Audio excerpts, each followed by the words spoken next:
नमस्कार दोस्तों, स्वागत है आपका सफल होम्स के इस प्लेटफॉर्म पे। और जैसा कि पता है आपको कि यूपी पुलिस की जो क्लासेस चल रही हैं आपकी, उसमें पॉलिटी सेक्शन जो जीएस और जीके के सेक्शन में आता है, उसकी 6वीं क्लास है ये। तो हमने पिछले सेशन में जो है प्रस्तावना और नागरिकता के बारे में जो कंटेंट हो सकता था इस एग्ज़ाम के लिए, वो हमने पढ़ लिया है। ठीक, अब इस सेशन में हम लोग क्या करेंगे कि उससे जुड़े हुए जितने भी प्रीवियस ईयर में क्वेश्चन आए हुए हैं उन सबको हम लोग कवर करेंगे। ठीक, तो इसमें खुद भी आप लोग आंसर करने की कोशिश करिएगा। ठीक है, और लास्ट में कमेंट बॉक्स में बताइएगा कि कितने सही हुए हैं और क्या क्या भूल रहे थे आप। ठीक, और कोई एडिशनल इन्फॉर्मेशन देना चाहें, वहां पर लिखना चाहें, तो वहां लिखने का प्रयास करिएगा। इन सब से होगा क्या, कम से कम उतनी देर के लिए आप उस चीज़ में इन्वॉल्व रहेंगे, और इन्वॉल्व रहेंगे तो वो चीज़ें दिमाग में बैठ जाएंगी। ठीक है, चलिए।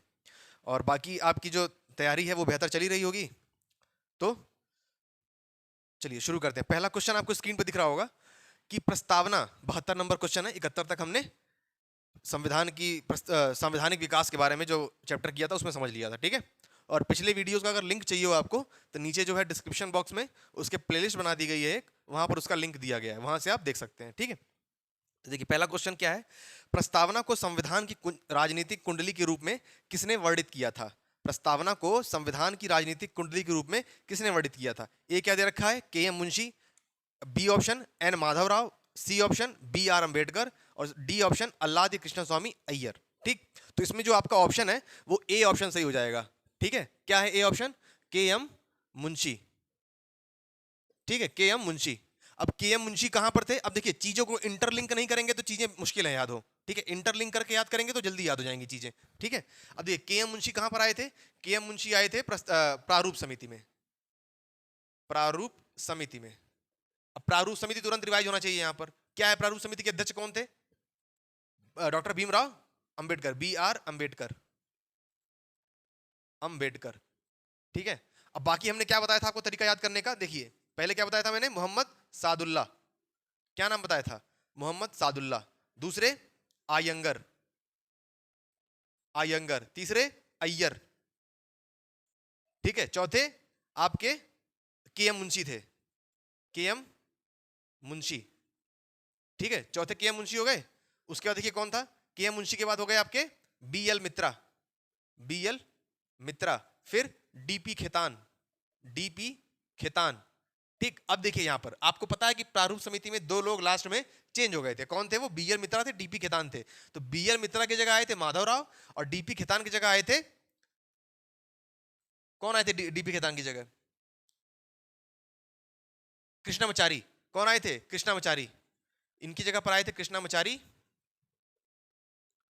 और इनकी जगह आए थे बीएल मित्रा की जगह माधवराव। ठीक है, चलिए समझ में आ गया आपको। ठीक है, देखिए अब यहां पर अय्यर का पूरा नाम क्या है, अल्लाह कृष्ण स्वामी अय्यर, गोपाल स्वामी अयंगर। ठीक है, ध्यान रहेगा ये चीज। चलिए वेरी गुड। कितने सदस्य हो गए, एक दो तीन चार पांच छह, और बी आर अम्बेडकर को लेकर सात, अध्यक्ष को लेकर के सात थे, और अध्यक्ष छोड़ करके छह थे। ठीक है, चलिए अगला क्वेश्चन देखिए।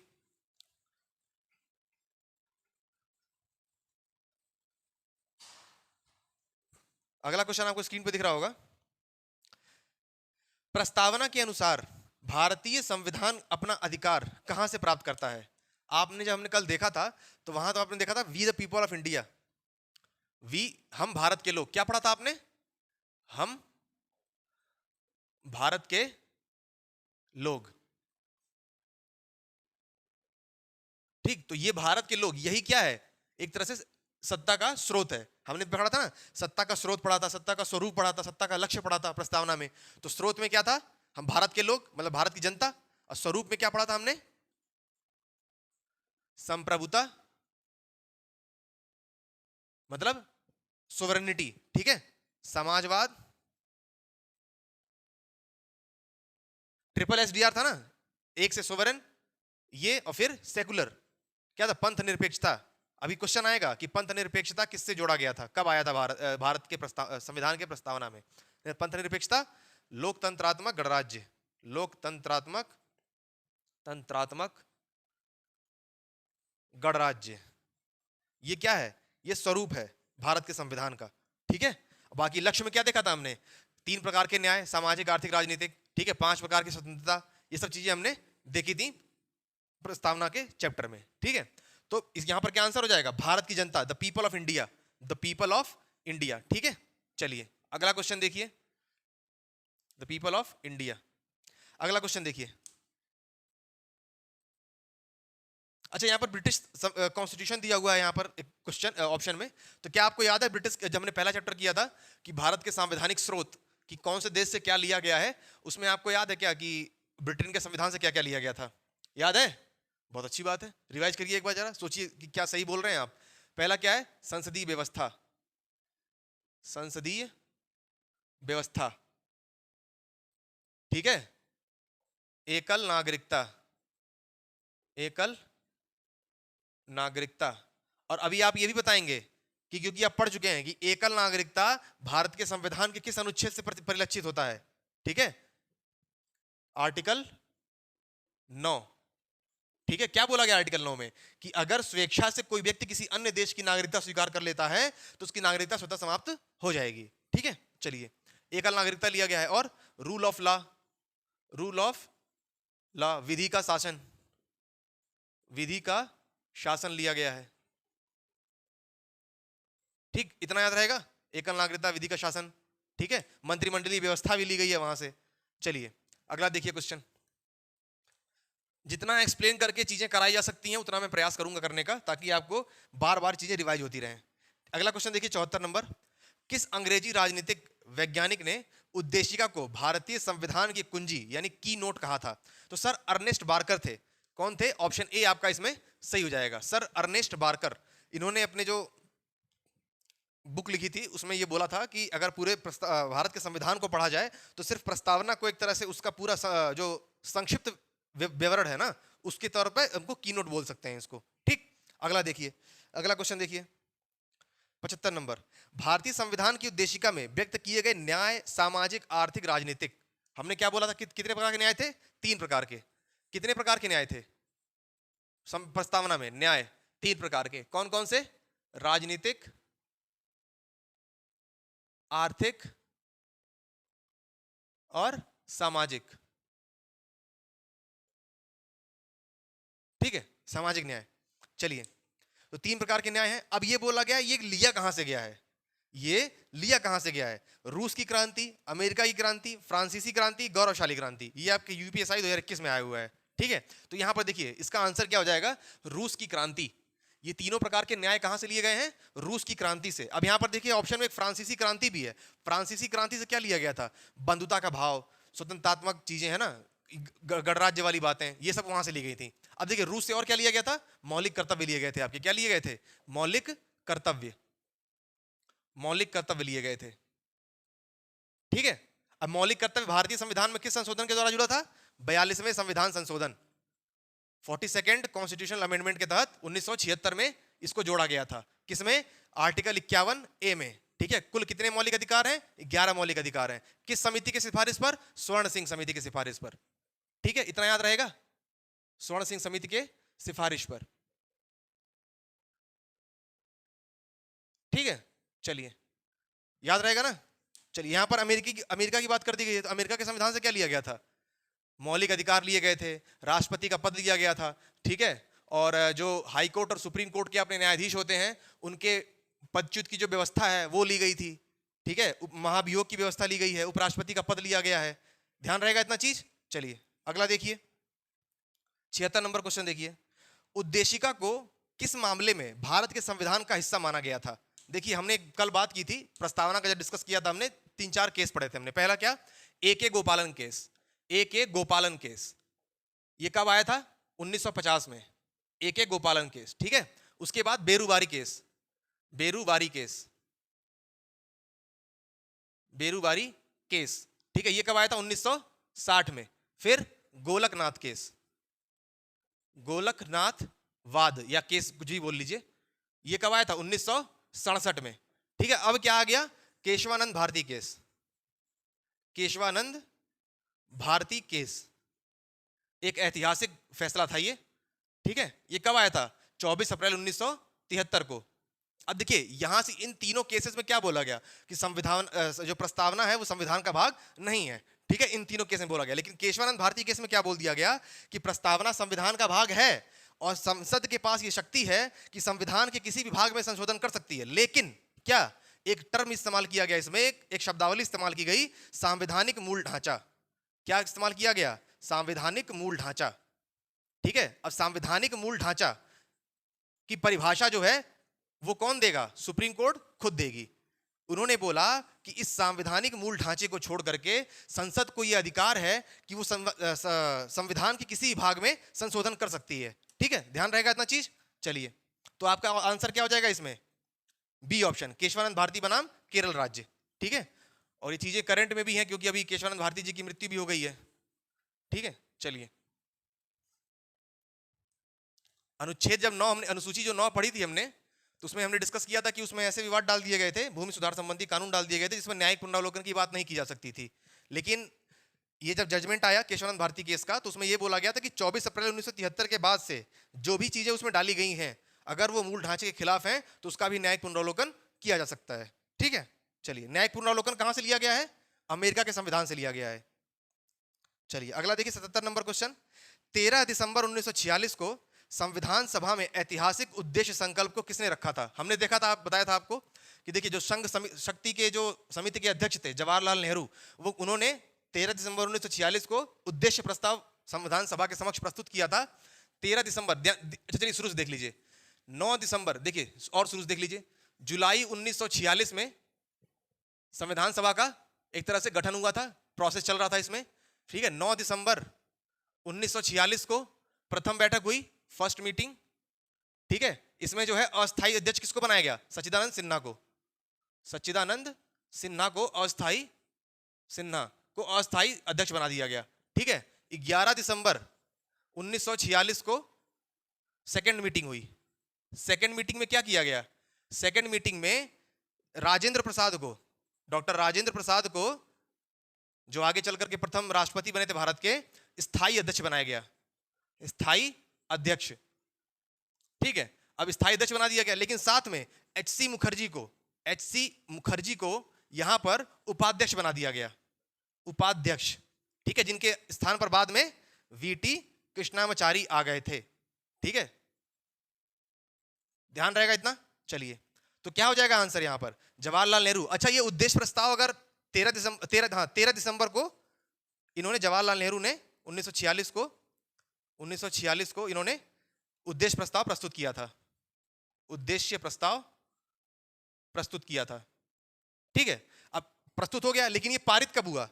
उसके द्वारा स्वीकार कब किया गया? ये 22 जनवरी 1947 को। कब स्वीकार हुआ? 22 जनवरी 1947 को संविधान सभा द्वारा इसको स्वीकार कर लिया गया। अच्छा, अभी जो पिछला दिन बीता है 22 जुलाई, है ना, 22 जुलाई को कौन सा दिवस मनाया जाता है ये बताइए आप?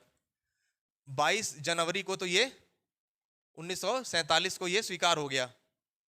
ठीक है, लेकिन अभी जो 22 जुलाई बीता है उस दिन कौन सा दिवस मनाया जाता है? क्या मनाया जाता है? 22 जुलाई को झंडा दिवस मनाया जाता है। क्यों? 22 जुलाई 1947 को क्या स्वीकार किया गया था? झंडे को स्वीकार किया गया था। ठीक है, चलिए ध्यान रहेगा। अगला क्वेश्चन देखिए, हमारी प्रस्तावना में स्वतंत्रता, समानता और बंधुता के आदर्शों को कहां से लिया गया? अभी हमने बात किया था कहां से? फ्रांसीसी क्रांति से। ध्यान रहेगा इतना। चलिए, बाकी चीजें डिस्कस कर चुके हैं पहले ही, तो नेक्स्ट क्वेश्चन पर बढ़ते हैं। अगला क्वेश्चन देखिए, 79 नंबर क्वेश्चन। भारतीय संविधान की प्रस्तावना में निम्न में से किस मुख्य शब्द का उल्लेख भारत के सभी लोगों के बीच सामान्य भाईचारे की भावना को प्राप्त करने के लिए उद्देश्य से किया गया है? तो एक शब्द देखा होगा आपने, बंधुता। क्या शब्द है? बंधुता। इस शब्द का मतलब क्या है? कि भारत के सभी लोगों के बीच सामान्य भाईचारे की भावना बनी रहे, जिससे राष्ट्र की एकता और अखंडता भी सुनिश्चित हो सके। ठीक है, चलिए अगला क्वेश्चन देखिए, भारतीय संविधान की प्रस्तावना में प्रयुक्त निम्नलिखित में से किस शब्द का अर्थ विशेषाधिकार का अभाव है? देखिए, जब आर्टिकल 14 भी पढ़ते हैं हम लोग, समता व समान विधि का समान संरक्षण, ठीक है, विधि के समक्ष समता और विधि का समान संरक्षण, तो वहां भी हमें क्या देखने को मिलता है? यही देखने को मिलता है कि वहां विशेषाधिकार का अभाव रहेगा। तो यहां पर जो पहला शब्द दे रखा है, ए ऑप्शन, समानता। समानता, तो समानता का अर्थ क्या हो जाएगा? विशेषाधिकार का अभाव। विशेषाधिकार का अभाव। ठीक है, चलिए अगला क्वेश्चन देखिए, 26 नवंबर 1949 को गृहीत मूल भारतीय संविधान की प्रस्तावना में निम्नलिखित में से किस शब्द का उल्लेख नहीं है? आपको देखिए यहां पर डिस्कस कर लीजिए, चीजों को समझ लीजिए। जब संविधान का प्रस्तावना मूल रूप से 26 जनवरी 1950 को लागू हुआ था, तो उस समय प्रस्तावना में 3 शब्द नहीं थे। कौन कौन से? पहला क्या शब्द था? समाजवाद। क्या था? समाजवाद। ठीक। दूसरा पंथ निरपेक्ष, पंथ निरपेक्षता। तीसरा अखंडता। तीसरा क्या था? अखंडता। ठीक है, ये 3 शब्द नहीं थे, लेकिन ये 3 शब्द आए कहां से? इनको लाया गया 42वें संविधान संशोधन, 42वें संविधान संशोधन के माध्यम से। कब हुआ ये? 1946 में। ठीक है, ये 3 शब्द उससे जोड़ दिए गए, तो प्रस्तावना में ये चीजें आ गई। अब इसमें एक सवाल और आता है कि भारतीय संविधान की प्रस्तावना में कितनी बार संशोधन किया गया है? तो यही एक संविधान संशोधन हुआ है प्रस्तावना में, 42वें संविधान संशोधन के तहत जो 3 शब्द जोड़े गए हैं। उसके अलावा कोई संविधान संशोधन प्रस्तावना में नहीं हुआ है। कितनी बार हुआ है? एक बार केवल। ठीक, ध्यान रखिएगा। चलिए, तो कौन सा उल्लेख नहीं था? तो धर्मनिरपेक्षता की बात नहीं थी। क्यों? यानी पंथ निरपेक्षता की, क्योंकि ये बाद में आया है। ठीक है, बाकी गणतंत्र, स्वतंत्रता और गणराज्य, ये तीनें पहले से थी। चलिए अगला देखिए, भारतीय संविधान की उद्देशिका में अब तक कितनी बार संशोधन किया गया है? वही क्वेश्चन आ गया जो हमने भी डिस्कस किया है। कितनी बार किया गया है? एक बार। ठीक है, ध्यान रहेगा। C option will be your right answer. चलिए अगला क्वेश्चन देखिए। अगला क्वेश्चन देखिए 83 नंबर। निम्नलिखित में से कौन सी वस्तुपरक संकल्प में अभिव्यक्ति मौलिक प्रतिबद्धताओं की वह सूची है जिसे हमारे संविधान में स्थान दिया गया है? ठीक है, मतलब ये बोला जा रहा है कि कौन कौन से वो शब्द हैं इन चारों ऑप्शन में कि जिसको हमारे संविधान के प्रस्तावना में जगह दी गई है। तो देखिए यहां पर 2 ऑप्शन ऐसे हैं जो सही हो सकते हैं, लेकिन इसमें एक चीज ये है कि अगर संविधान संशोधन जो 42वां संविधान संशोधन हुआ है, प्रस्तावना में जो एक बार संशोधन हो चुका है, उसको छोड़ के देखा जाए कि उसके पहले का देखा जाए। देखिए बी ऑप्शन देखिए क्या लिखा है इसमें, समानता, स्वतंत्रता, भ्रातृत्व, समाजवाद, संप्रभुता। ये चीजें तो हैं, लेकिन समाजवाद तो बाद में आया है। और डी ऑप्शन देखिए, समानता, स्वतंत्रता, भ्रातृत्व, लोकतंत्र और संप्रभुता, ये चीजें पहले से थी। ठीक है, तो दोनों ऑप्शन सही हो सकते हैं। आप अब तो ये क्वेश्चन हालांकि मॉडिफाई करना चाहिए इसको। ठीक है, बाकी आप देख लीजिएगा क्या लगाना है। हालांकि मेरे हिसाब से तो दोनों ऑप्शन सही है। चलिए अगला क्वेश्चन देखिए 84 नंबर। किस संशोधन द्वारा प्रस्तावना में संशोधन किया गया और भारत के विवरण को सार्वभौम लोकतांत्रिक गणराज्य से सार्वभौम समाजवादी धर्मनिरपेक्ष लोकतांत्रिक गणराज्य में बदल दिया गया? कौन कौन शब्द जुड़ गए? समाजवाद और धर्मनिरपेक्ष, लास्ट में अखंडता। ठीक है, तो कौन सा संविधान संशोधन था? अभी देखा हमने 42वां 1976। चलिए अगला देखिए, किस वर्ष में शब्द समाजवाद, धर्मनिरपेक्षता, एकता और अखंडता संविधान की प्रस्तावना में शामिल किए गए थे? हल हुआ क्वेश्चन? बहुत सही। कितने में? 1976 में। ठीक है, चलिए अगला क्वेश्चन देखिए 86 नंबर क्वेश्चन क्या बोल रहा है, निम्न में से किसे संविधान की कुंजी की संज्ञा दी गई है? अभी देखा भाई साहब हमने, किसको बोली गई है? उद्देशिका को। किसको बोला गया है? उद्देशिका को। ठीक है, ध्यान रहेगा। चलिए वेरी गुड। अगला क्वेश्चन देखिए। अगला क्वेश्चन देखिए। अच्छा यहां पर एक चीज देख लीजिए, मौलिक अधिकार। मौलिक अधिकार के आर्टिकल क्या है? 12 से लेकर के 35 तक। ठीक, और ये किस में है? भाग 3 में है। ठीक है, भाग 4 में आपके क्या है? डीपीएसपी। भाग 4 में क्या है? डीपीएसपी यानी नीति निर्देशक तत्व, डीपीएसपी। ठीक है, भाग 4 ए में क्या है? अभी देखा था ना हमने, मौलिक कर्तव्य। मौलिक कर्तव्य। ठीक, डीपीएसपी का आर्टिकल क्या है? 36 से लेकर के 51 तक, और मौलिक कर्तव्य 51 ए में है। ठीक है, ध्यान रहेगा। कैपिटल ए है ये, क्लॉज ए नहीं पढ़ रहा हूं मैं, सिर्फ ए पढ़ रहा हूं, ध्यान रहेगा। चलिए अगला देखिए, निम्नलिखित में से महिलाओं की सुरक्षा या कल्याण से संबंधित कौन सा अधिनियम पिछले 2 वर्ष में पारित किया गया है? क्या पूछा जा रहा है? निम्नलिखित में से महिलाओं की सुरक्षा या कल्याण से संबंधित कौन सा अधिनियम पिछले 2 वर्षों में पारित किया गया है? तो यहां पर देखिए सी ऑप्शन जो है ना आपका, 2013 में पारित किया गया था इसको। ठीक है, 2013 में पारित करके इसको कानून बनाया गया था। क्या था? कार्यस्थल पर महिलाओं का लैंगिक उत्पीड़न निवारक प्रतिषेध और प्रतिशोध, प्रतितोष मतलब जो एक तरह से दिया जाता है बदले में, प्रतितोष अधिनियम। ठीक है, इसको लाया गया था इस चीज के लिए। कब लाया गया? 2013 में लाया गया था। ठीक है, चलिए अगला क्वेश्चन देखिए, निम्न में से कौन भारत को एक धर्मनिरपेक्ष राज्य बनाता है? कौन बनाता है? उद्देशिका। क्यों? क्योंकि उद्देशिका में ही डायरेक्टली वो शब्द जुड़ा हुआ है, पंथ निरपेक्षता। क्या जुड़ा हुआ है? पंथ निरपेक्षता। ठीक है, चलिए अगला देखिए, अगला क्वेश्चन देखिए, भारतीय संविधान की प्रस्तावना में समाजवाद शब्द किस संशोधन के अंतर्गत जोड़ा गया? अभी देखा हमने 42वें संविधान संशोधन के तहत। अच्छा, यहाँ पर 44वां भी दिया गया है। 44वां भी हम जब संवैधानिक संशोधन पढ़ेंगे तो वहां पर इसको देखेंगे कि किस तरह से चीजों को देखिए। जैसे में क्या जोड़ दिया गया था कि राष्ट्रपति के पास जो चीजें विचार के लिए जाती थी, कोई प्रस्ताव जाता था तो उसको पुनर्विचार के लिए भेजने का शक्ति नहीं था, लेकिन 44वें संविधान संशोधन के माध्यम से इसको एक बार बना दिया गया कि एक बार जो है राष्ट्रपति पुनर्विचार के लिए भेज सकता है। ठीक, 73वां यहाँ दिया हुआ है। 73वें में क्या जुड़ा था अपना?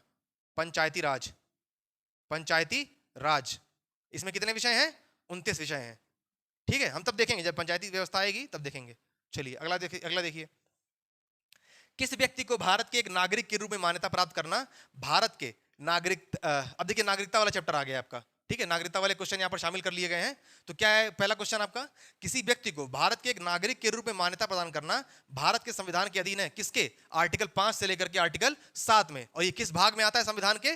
संविधान के भाग 2 में शामिल है। ठीक है, चलिए भाग 2 में, भाग 2 में आर्टिकल 5 से लेकर के 7 तक, हालांकि उसमें 5 से 11 तक बातें हैं।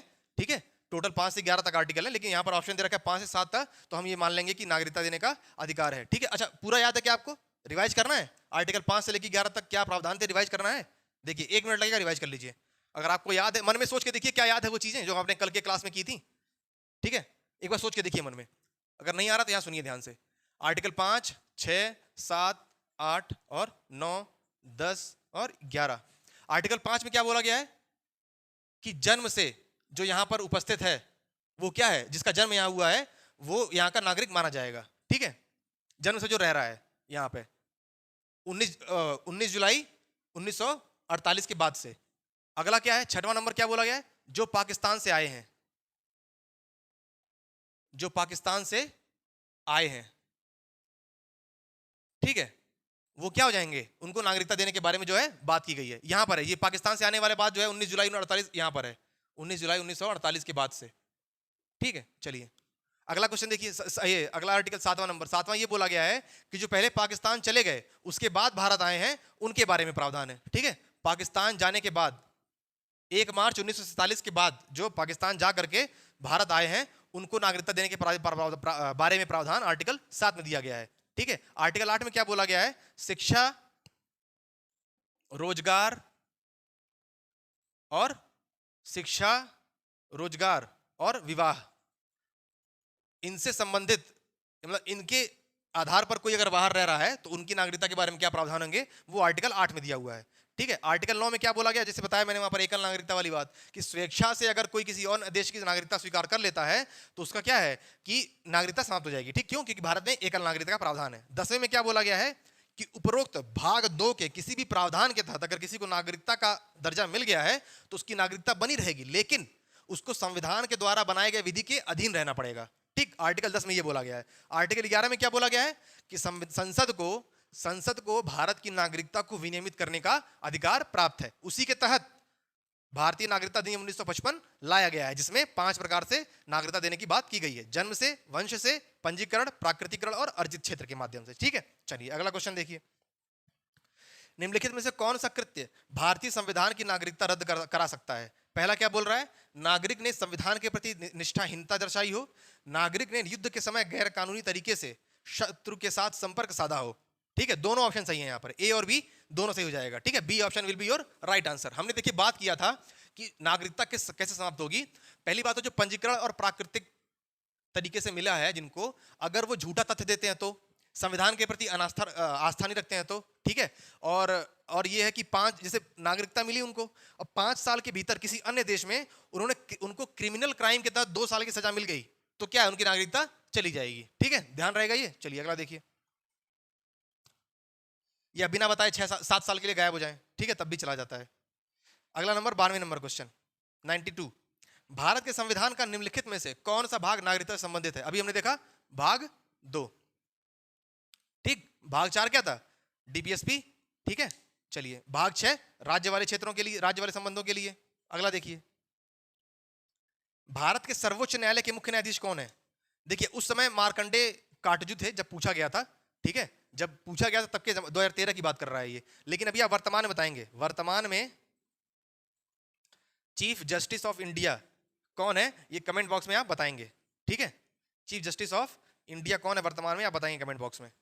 चलिए अगला क्वेश्चन 94 नंबर, भारत की नागरिकता निम्नलिखित में से किसके द्वारा प्राप्त की जा सकती है।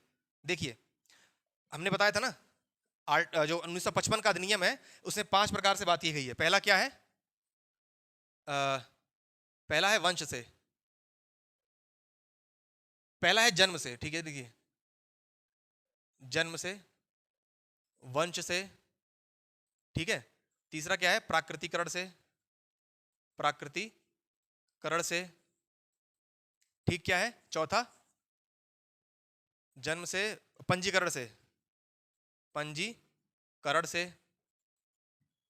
पांचवा है अर्जित क्षेत्र, जैसे सिक्किम का एग्जांपल दिया जाता है, अर्जित क्षेत्र, ठीक है, अर्जित क्षेत्र से। इन 5 आधार पर नागरिकता दी जाती है भारत में। तो ये क्या हो जाएगा, अच्छा ये जन्म से और देशीकरण से, ये क्या है, पंजीकरण वाला, देशीकरण से, ठीक है, यहां पर देशीकरण शब्द जोड़ लीजिएगा।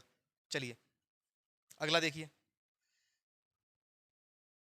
अगला क्वेश्चन, गृह मंत्रालय द्वारा जारी आंकड़ों के अनुसार किस देश के लोग भारत की नागरिकता लेने में सबसे आगे रहे हैं। किस देश के लोग, पाकिस्तान देश के लोग भारत की नागरिकता लेने में सबसे आगे रहे हैं। ध्यान रहेगा इतना चीज। चलिए वेरी गुड, इतनी देर तक आप लोग वीडियो में बने रहे, इसके लिए बहुत बहुत धन्यवाद। और नागरिकता और उद्देशिका से संबंधित जितने प्रश्न हो सकते थे, हो क्या सकते थे, जितने प्रीवियस ईयर में आए थे उतने कराए हमने, हो तो बहुत सकते हैं, ठीक है। तो उतने कवर कर लिए हमने, और उम्मीद है आपको कि चीज़ें बेहतर लगी होंगी, बेहतर मिली होंगी। बेहतर क्या, जो प्रीवियस ईयर में आया वो इकट्ठा हमको कंपाइलेशन मिल गया है, और क्या चाहिए, है ना, मौज हो गई। चलिए तो कुछ सीखने को मिला हो इससे तो जरूर जुड़िए वीडियो से, ठीक है। और अगर आप इसके रेगुलर वीडियो चाहते हैं, अगर चाहते हैं तो ठीक है, तो इसको सब्सक्राइब करना पड़ेगा आपको। क्यों, क्योंकि सब्सक्राइब करने से क्या है, और नोटिफिकेशन बेल का जो ऑल वाला ऑप्शन है उसको चूज करना पड़ेगा। इससे क्या होगा, जैसे ही क्लास बढ़ेगी तुरंत आपको अपडेट मिल जाएगा उसका, ठीक है। इससे क्या है, परेशान नहीं होना पड़ेगा आपको, ढूंढना नहीं पड़ेगा, ठीक। और क्या है कि नोटिफिकेशन आ जाएगा तो कम से कम ये रहेगा कि हाँ भाई चलो क्लास कर लेते हैं, ठीक है। चलिए तो कोशिश रहेगी रेगुलर क्लास मिलती रहेगा आपको जब तक कोई टेक्निकल दिक्कत ना आए। बाकी मिलते हैं नेक्स्ट टॉपिक में, मौलिक अधिकार। अगला टॉपिक क्या रहेगा अपना, मौलिक अधिकार। इसके बारे में हम लोग पहले पढ़ेंगे, फिर इसके आए हुए जितने क्वेश्चन है प्रीवियस ईयर के, ठीक है, इससे बहुत क्वेश्चन आते हैं, इस टॉपिक को छोड़िएगा मत आप, बहुत क्वेश्चन आते हैं इससे, ठीक है। तो मिलते हैं नेक्स्ट वीडियो में इस मौलिक अधिकार वाले टॉपिक के साथ, तब तक के लिए धन्यवाद।